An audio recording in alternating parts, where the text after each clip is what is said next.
mas a melhor coisa que você faz, na minha visão, quando você compra uma empresa é nunca mais vender. Isso é, se ela segue conceitos básicos. Boa empresa, pagadora de dividendo, num bom setor e num bom preço. Você identificou essas coisas? Compra e não vende mais. Você tirou a ação do mercado. Acabou. Elas são suas. E aí o tempo vai fazer com que você bata suas metas, e o viver de dividendos é isso no final do dia. Acumular ações. Ponto. Então, assim, você não vai pagar suas contas nos primeiros anos de jeito nenhum. A não ser que você comece, sei lá, você é um mega empresário, vendeu tua empresa por 80 milhões de reais, você vai lá e coloca 80 milhões de reais em 3 transmissoras, 3 bancos, 3 seguradoras. Beleza, você tem um custo de vida, e ainda assim tem que ter um custo de vida abaixo, né? Sei lá, você colocou 80 milhões lá, ganha, sei lá, 10% de dividendo ao ano e tem um custo de 9 milhões. Você tá ferrado, 9 milhões por mês, tá ferrado. Mas assim, via de regra, todo mundo que está começando não vai começar pagando as contas. Isso acontece com o passar do tempo. Então eu lembro até hoje, eu falo isso no meu Instagram, que você começa pagando um chiclete com dividendo, depois você paga um saquinho de bala, depois você paga, sei lá, um chiclete, saquinho de balas de uma pizza, depois você paga o chiclete, saquinho de balas, uma pizza. No final do tempo, você vai ver que esses anos todos, no final você vai ver que o dividendo paga todo o seu custo de vida e ainda sobra para você comprar mais. Fazer a bola de neve continuar girando. Esse é o, digamos assim... É o jogo do longo prazo, né? Exatamente. Isso só acontece no longo prazo. Tem inúmeras ações que eu tenho em carteira e compro hoje que uma galera me critica por comprar hoje. Porque acha que perdeu o fundamento. Só que não vem que eu tenho essa empresa desde 2004, desde 2005. Então, assim, você tem como olhar empresas como fotografia, o que ela é hoje, ou como um filme, que é o que ela sempre foi. Se você olhar como um filme essas empresas que sempre deram valor aos seus acionistas, sempre pagaram bons dividendos, sempre investiram em bons projetos, nunca sacanearam, né, os seus acionistas. Se você tem esse track record aqui, você tem que seguir. Né? Agora, o que é o mais difícil? O mais difícil é se manter fazendo a mesma coisa por anos e anos e anos. Esse é o mais difícil. Tem um rapaz, eu vou falar rapaz dele, o cara que chama Morgan Housel, psicologia financeira, vocês possivelmente já devem ter visto. E ele fala sobre esse poder do longuíssimo prazo e do juros sobre juros. De você comprar, a gente não quer um investimento que seja, nossa, ele paga 2% ao mês, nossa, Não. A gente quer um investimento que seja bom no bom setor, que pague no mínimo 6% de dividendo, mas que você saiba que tem chances enormes de ficar pelos próximos 100 anos pagando bons dividendos e existindo. E é isso que a gente quer, porque daí a gente não vai ter que vender nunca, não vai pagar imposto nunca.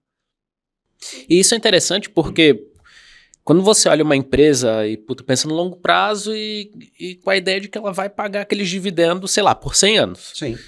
Beleza, você tem estimativa aí que vai viver por um bom tempo ainda, né? Talvez 60, 50, 60, 70 anos, não sei. É com Deus, né? Mas se você pensar, as pessoas vão lá e, eu vou preferir a renda fixa porque tá pagando lá os 13,75. Uhum. Só que a renda fixa, mesmo que você vai pegar um vencimento ali, sei lá, 2029, não é garantia que depois de 2029 ela vai estar pagando aqueles juros. Total. Pode ser que o juros esteja em 2%. E você vai pagar também impostos, né? Impostos também. Exatamente. Enquanto o dividendo é líquido, livre de impostos. Eu vou te dar um exemplo de uma empresa que seguramente está pagando, sei lá, mais de 1000% talvez para o Barsi, porque ele usa um conceito que todos nós usamos, que é o do yield on cost. Uhum. Eu nem vou falar do Barsi, vou pegar um exemplo meu, por exemplo. Eu comprei uma Taesa a R$14 em 2000, acho que eu comecei a comprar ela em 2014, na verdade. Ela pagava, sei lá, talvez 1,70 de dividendos, alguma coisa assim, 1,40, por aí. Hoje a empresa vale, sei lá, chegou a bater R$45 há pouco tempo atrás, pagando 4,50 de dividendos. Ou seja, o teu yield on cost, o yield on cost do Fábio, que pagou em 2014 R$15, é de 30% ao ano. Líquido livre de impostos. Esse ano, salvo engano, ela pagou 5,50, então foi mais de 30%. Sim. Coisas que só acontecem para quem compra empresa e segura. E vê ela evoluindo. No meio do caminho, eu também falei, putz, não tá pagando nada. Fui muito criticado antes de ter todo esse negócio da internet no mercado financeiro. Um grupo de WhatsApp de pessoas falando, você só tem a Taesa, você tá muito concentrado em Taesa, a Taesa não paga nada de dividendo, paga pouquíssimo em relação à renda fixa e tal. Só que você vê que a empresa é um organismo vivo, a empresa não fica parada lá esperando, ganhei uma licitação agora, 30 anos, então eu vou comemorar, vou acender um charuto, ficar 30 anos comendo donuts aqui. Não, não é assim, a empresa ganhou uma licitação e quer ganhar o máximo de licitações para continuar gerando valor ao seu acionista, porque é um organismo vivo, a empresa é isso. Então não é que, nossa, que visionário viu, tá? Não, nada disso. Simplesmente você confiou num projeto e comprou, que foi o que o Barsi sempre nos ensinou a fazer.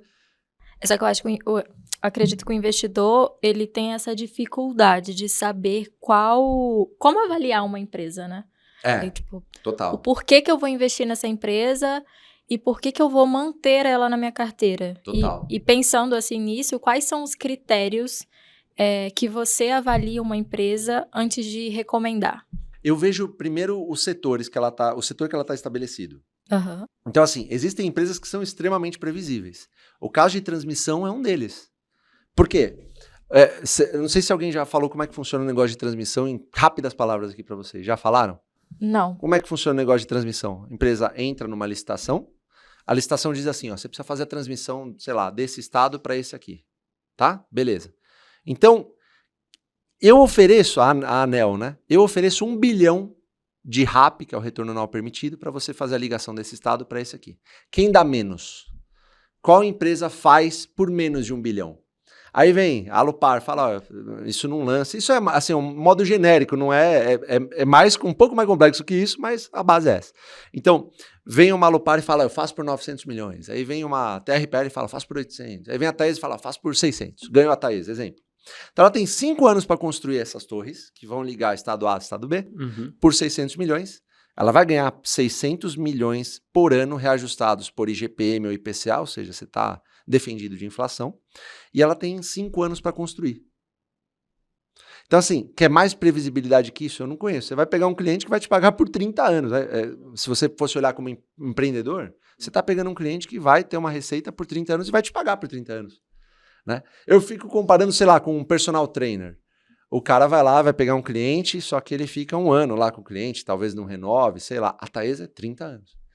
Eu não falo Taesa especificamente, não tem recomendação, a gente não recomenda nada. A gente só fala assim de setores previsíveis. Esse é um setor previsível por natureza, são 30 anos de contrato. E tem a diferença, né, entre transmissão, geração e distribuição. Totalmente, totalmente. A transmissão a gente diz que é o filé mignon da parte de energia. Você tem a geração, então você tem as usinas lá com o motor trabalhando ou através de energia solar ou eólica, gerando essa energia. Essa energia vai passar por um fio que vai passar para a transmissão de energia. Essa transmissão vai levar para a distribuição, onde vai chegar aqui no poste que a gente está vendo aqui embaixo, para fazer essa energia acontecer e transmitir para o usuário. Desses 3 nichos aqui, você tem o de transmissão e de geração, que também é muito, assim, é um setor muito protegido. Claro que ele depende um pouco mais da parte, digamos assim, tem alguns riscos hidrológicos, de chuva e tudo mais, mas as empresas, obviamente, já sabem disso e já se protegem comprando, enfim, ativos de energia eólica, solar, tal, que também gerem resultados sem precisar de chuva, então elas querem se defender disso. E você tem a transmissão que o teu único objetivo, o único propósito da empresa é ficar disponível para fazer com que essa energia que é criada passe por aqui até chegar aqui. Acabou. Então, esse é um setor que a gente considera setor perene para que você invista e assim, só que vai cair. A ação vai cair, é inevitável. O dividendo pode cair também, ele não vai ficar em linha reta para cima o tempo todo. Ele pode cair, porque a empresa, obviamente, passa por alguns... Às vezes está investindo mais, às vezes precisa pagar uma coisa que não estava... Vocês como empresários, vocês sabem disso. Não é linear. Também não é linear. Não, a economia não é linear, né? Exatamente. Então vai ter momento bom, tem momento ruim, isso acontece com as empresas, acontece na nossa vida. Totalmente. E, pô, por que não vai ser diferente na renda que a gente está recebendo? Não tem como ser igual, né? A gente também não é totalmente estável, né? Porque Nunca! esperar isso Lógico, a gente cada dia acorda de um jeito. Imagina nas empresas, que são organismos vivos, com milhares de pessoas trabalhando. Então, assim, essa é uma das coisas que a gente avalia como premissa. A outra coisa que a gente avalia, que eu avalio particularmente, porcentagem de dividendos pagos através dos anos. Então, você consegue olhar no histórico, você vê aonde estava o preço, por exemplo, há 5 anos atrás, preço nominal mesmo, e quanto pagava de dividendo. Se você vê que isso está acima de 6%... Você tira o ajuste, né? Isso, sim, eu tiro o ajuste e vejo Tá. como é que estava acontecendo naquela época.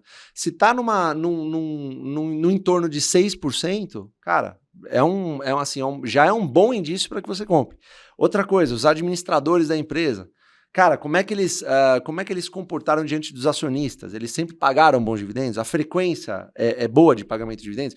São frequências recorrentes? O dividendo tem aumentado, embora ele possa cair em algum momento, ele tem aumentado no passar do tempo?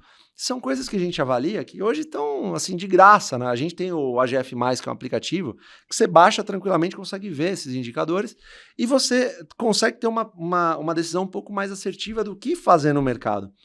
Agora, como eu falei, por melhores que sejam essas empresas, elas vão passar por turbulências. Então, quando eu falo isso para você, o nome do jogo eu odeio falar jogo, mas é isso, porque a vida pode ser um jogo, né? Encarada como um jogo de certa forma. O nome do jogo aí é resiliência. Porque olha só, você já sabe a estratégia, você tem que fazer todo dia, todo mês ou todo ano, aporte. Aonde? Em boas empresas pagam bons dividendos a bons preços. Você já sabe quais são essas empresas. Beleza. Você já está mapeado. Uhum. Agora você vai ter que encarar o dia a dia, o mês a mês, o ano a ano. Que é fazer a mesma coisa, o arroz, feijão, todo santo dia. Eu comparo... É seguir o plano, né? Seguir o plano. Que você definiu ali. Só que é muito fácil de falar seguir o plano na teoria. Na prática, a coisa muda... Na prática, a teoria é outra. Totalmente. Na prática, a teoria é outra.